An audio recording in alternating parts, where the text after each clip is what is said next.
Svako dobro, voljeni i voljene, drugovi, drugarice, prijateljice, prijatelji i kako god me ko smatrao. Danas sam iz inata ovdje pod jednim hrastom kojeg snimam njegovu auru i dakle kamenje. Ima tu simbolike u vezi sa ovim naslovom kojim sam postavila. Ovo će biti djelomično teoretski dio, a u većini slučajeva, a i sama imam to iskustvo, da će biti ono što sam sama proživjela. Manipulacija. Kako prepoznati, dakle ovo se nanosi i na muškarce i na žene, ne gledajući na rod, pol ili na vjeru, naciju, dakle tu nema razlika. Dakle, kako prepoznati manipulatora u početku. To je najvažnije u početku da mi to upoznamo. Hrast je simbol tvrdoće, kamen je simbol tvrdoće. Ovdje imamo jednu isušenu, neplodnu travu oko nas, ako vidimo.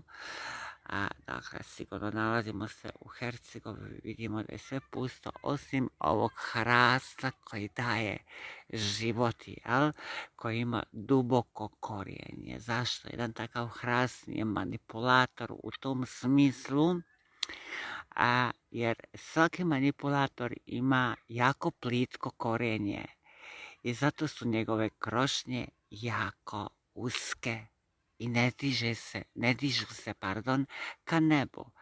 A kod manipulatora su korijeni njegovi vrlo plitki, a njegove krošnje su vrlo uske i ne dopiri do neba. Dakle, idemo sada ka onom dijelu. Dakle, oni ili one će se predstaviti vama u najboljem svjetlu. Kako su to fenomenalne osobe, kako one vas vole i ljube, da su one jedino prave za vas, da ona je samo ta osoba vas čekala. Mahaman taman vi ste onaj od Boga suđeni, poslani, sam anđeo, Gospod se ukazao, ali vi to ne vidite. Sam Gospod Bog se ukazao i rekao, evo ova osoba je prava za vas. I tako počne slatko riječivo uvjeravanje i ubjeđivanje vas da ste vi ti koji ste odabrani da budete u tom odnosu. I da kako počne neka vrsta okupacije. Svima nama prija, dakle oko ovog se možemo sigurno valjda svi složiti, da svima nama prija da smo mi na neki način, ne bi rekla obožavani, nego da nas ljudi pohvale, da nas cijene, da nas poštuju, da vide u nama dobro. Ali najviše puta smo naivni. Naivni kao ovaj kamen. Ili ovaj kamen, baš ovdje. Svakoga može šutniti kada god hoće, ali i od kamen se može čovjek spotaketi. Dakle, sve na zemlji ima svoju dvostruku ili višestruku namjeru. Dakle, manipulatori će vas omrežiti sa svim svojstvima, čak i financijski ako je potrebno. Oni će vas napuniti parama, barem oni koji to imaju, a oni koji nemaju, oni će svoje mreže lova za vašim parama malo priuziti i sačekati da vas dobro okupiraju emocionalno. Da vas osame od vaših prijatelja, prijateljica, da vas osame od vaše obitelji, porodice, susjeda, komšija, vaših suradnika. Dakle, da postanete na neki način rob ili robkinja toj osobi. Dakle, zašto? Da ta osoba postigne jedno veliko kako bi rekla, veliku dominaciju nad vama. Zdravo, Enis Čamđić, dobro sam, svako dobro i tebi. Evo danas baš govorim o manipulacijama. Dakle, i ti ljudi se ne sustežu. Kako će oni vas obratiti riječima, kako će okrenuti vas riječima, šta će oni? Oni će vama obećavati, ali doslovno, uvjerljivo, gledati vas direkt u oči.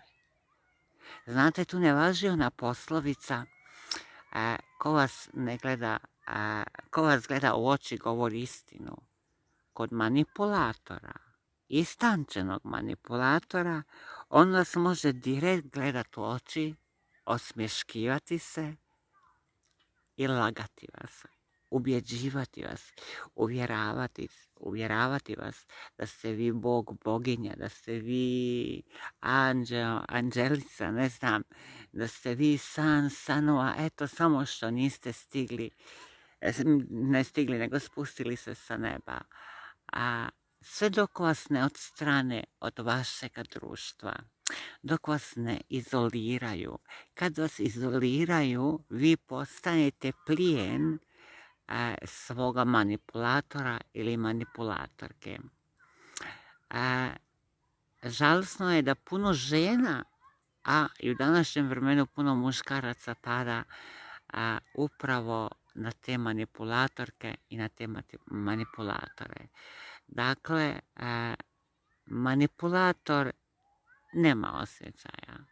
To su uvijek neki unutrašnji poremećaji narcisoidnosti, poremećaj manje ili više vrijednosti, dakle manje ili više vrijednostni kompleks.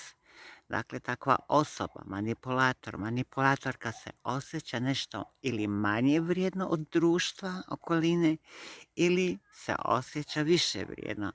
A i pretežno su narcisoidni. Oni se neprestano gledaju u špiglo. Oni dugo vremena potroše za svoje sređivanje, ne gledajući na pol i rod. Dakle, oni uvijek gledaju kako će izgledati. Jer niste vi jedini plijen kao jedinka. Svatko je plijen manipulatora. Jer manipulator ne voli i ne ljubi samo iz jednog razloga. On zapravo ne ljubi, ne voli, on uopšte ne zna šta je ljubav, šta je voljeti, šta je ljubiti, jer takva osoba nikada u životu nije iskusila ni ljubavi, ni šta to znači biti voljen i biti voljena i ljubljena. Dakle, njemu se ljubav dokazuje sa apsolutnom, ali pazite, govorim apsolutnom poslušnošću. I ako vas još izbatinja, dakle, ako dobijete batine, vi ste krivi. Ako vas je on prevario, u njegovoj svijesti nije bio on, nego ste bili vi ti koji varate. I zato ćete opet dobiti neku vrstu kazne. Dakle, manipulatori u biti projeciraju neprestano sve svoje greške na svoje partnere. Njihov krajnji cilj jeste energetski, financijski, emocionalno i na sve vrstne načine iscrpiti takozvanu voljenu osobu, jer to nije voljena osoba. To je odabir žrtve, to je plijen. Oni su uzurpatori. Svako ima svoju taktiku kako će prići nekoj žrtvi. Jel? Neko to radi na duže ciljeve, inteligentnije, pametnije, a neki to čine na malo nesposobniji način, pa su uvidljiviji, prozirniji, pa ih je lakše ubiti i dohvatiti i uhvatiti, shvatiti i razumjeti. Svakako nikom muškarcu, nijednoj ženi ne bi priuštila da se susretne sa bilo kojim manipulatorom koji jeste u sebi patološki narcisoid, koji ima poteškoće sa svojim samopovjerenjem i samoubjeđenjem, koji ima manjak ljubavi do sebe i poštovanja i cijenjenja do sebe. Jer kad bi sve to imao, on nikad ne bi imao potrebe da izmanipuliše ljubav, da izmanipuliše osjećanja druge osobe. Ako mu je potreban novac, zamolit će za novac, jel? A neće nekome govoriti da ga voli, ljubi, cijeni, poštuje i ne znam šta. I kad ga ta osoba neka, koja je žrtva, ta plijen, ulovi na djelu, dakle, on će opet nju spretno uvjeriti sa svojim lažnim pokajanjem. Slušajte, lažno pokajanje. Ljubit će noge, ruke, ići će u trgovinu, kupit će skupocjen neki dar, plakat će kao kiša, ona jesenska. To ludnica od kajanja. Da proplaće ne samo ta žrtva, nego svi koji bi se trenutno snašli oko te žrtve. I dakle, žrtva povjeruje tom manipulatoru, posebno ako je to partner ili partnerka. I vi povjerujete. I mislite da je to neki novi početak u odnosu. Ne prođe ni par dana ili sedmicu dana, vi vidite da je sve opet jovo na novo. Dragi moji, to je nekako kratkim crtama, ja ne bi dužila. Pazite se, ljudi koji puno obećavaju, koji puno izgovaraju, koji puno uvjeravaju. Vi ako nekoga volite, vi volite. Vi date sebe na pladnju ili na tacni kako želite. Vi sebe otvorite kao knjigu, pa primi me ako želiš, prihvati me ako želiš. Ja jesam takva kakva jesam, ili me hoćeš ili me nećeš. Jel? Toliko imam koliko imam. A ne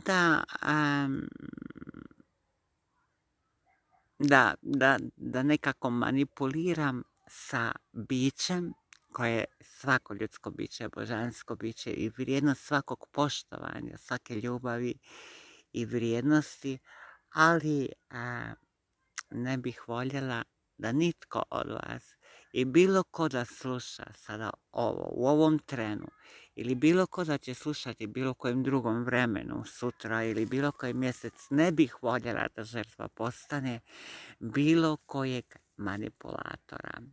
Oni su tako izvježbani, tako vješti, načitani, ali pazite, jako znaju biti načitani, znaju vas uvjeriti da su jako produhovljeni, da su jako probučeni, da su jako široko ili duboko svjesne ličnosti.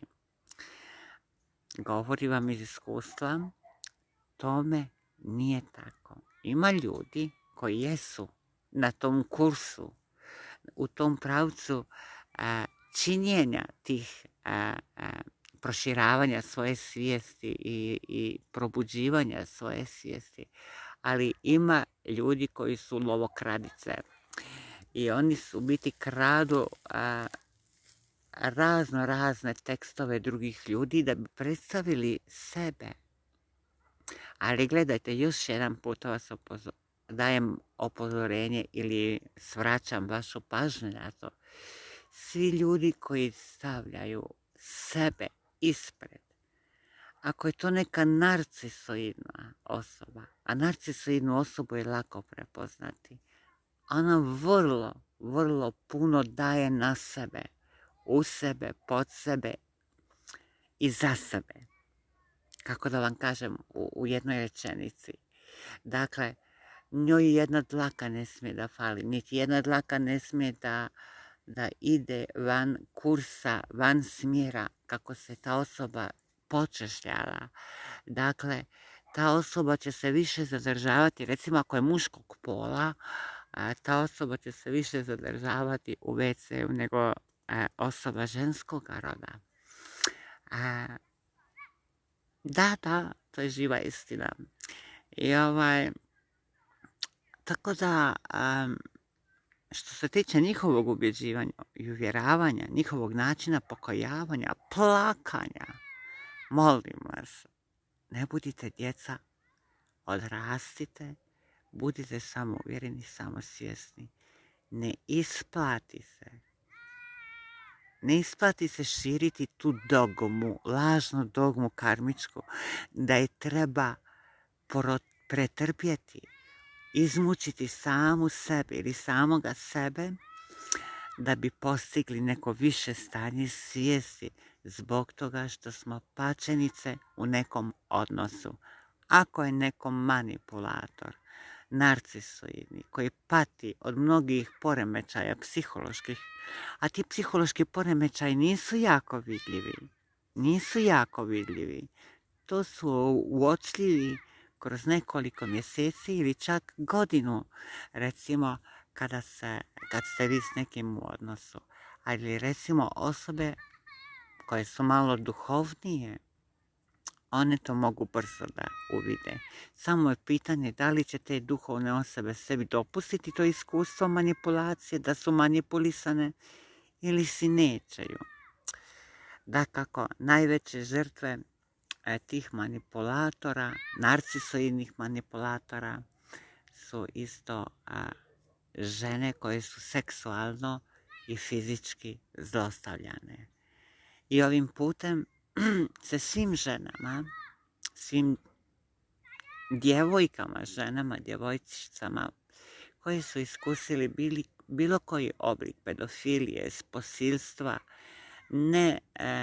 neslobodovoljnog pristanka na seksualne odnose kroz ucjenjivanje, što je isto jedna od nekvaliteta manipulatora. Dakle, sa svima njima dajem saosjećanje, sa svima njima dijelim ljubav i razumijevanje. I svaka, ako ima bilo koje poteškoće, ja sam otvorena da ih saslušam i pomognem. A svaki manipulator treba sebi pogledati u oči. Svaki manipulator treba sebi pogledati u oči da bi napokon sam sazrio u sebi. Jer manipulatori su djeca koja nisu odrasla. Zapamtite, to su djeca koja su zagledana u sebe, koja ne vole raditi, koja će izmamiti novac na svakojake načine samo da ne bi privrijedili nešto dobro društvu. To možete pročitati u bilo kojoj psihoanalitičkoj knjigi, a i također i u duhovnim knjigama ima to. A ja vam ovo lično govorim iz iskustva, ja ne bi imenovala nikakve osobe, jer uvijek držim do privatnosti i privatnost je za mene sveta stvar, ali vam govorim da si nikada više u životu ne bi dozvolila, sad sa iskustvima koje imam u životu, ne bi dozvolila da neko manipulira sa mnom, da me uvjerava, ubjeđuje. Ja jesam tip žene koja dopuštam da me neko možda vodi do neke mjere, da vidim dokle će poći, dokle će doći, ali kad vidim da su sve granice prešle, da je ta osoba pokazala svu svoju tamu ličnosti, i onda kažem, mili moj, goodbye, čao, na svidenje, adio, i tako dalje. I zato ja vama polažem na srce, ne gledajući da li ste muškarci ili žene. Dozvolite da vas manipulatori ili manipulatorke zavode. Budite ono što jeste, budite dobri ljudi, dobri muškarci, dobre žene, radite i činite dobra djela, ali nikada nemojte dozvoliti da vas bilo tko uvjerava, ubjeđuje da je bijelo crno i crno bijelo i nemojte im to povjerovati. Sama sam bila vaša Ašana, puno vas volim i ljubim. Za vas sam uvijek otvorena u inboxu, za sve koje vas zanima bilo kakva tematika. Trenutno nisam u nekom raspoloženju udavanja, tako da ne primam nikakve ponude što se tiče toga tipa, ali ako mogu nekome pomoći, evo tu sam za bilo koga i za bilo koju. Volim vas, ljubim vas, želim vam predivan avgust, predivan dan, da se lijepo rasladite ako ste na moru, a ako niste, nađite si neku lijepu hladovinu pod nekim lijepim drvetom, lijepog izvora, meditirajte, uživajte u sebi i malo razmislite o ovim riječima kojima sam rekla.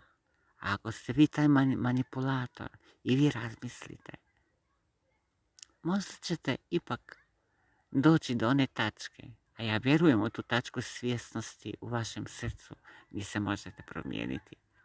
Svako dobro, volim vas i ljubim vas. Vaša Ašana. Ćao!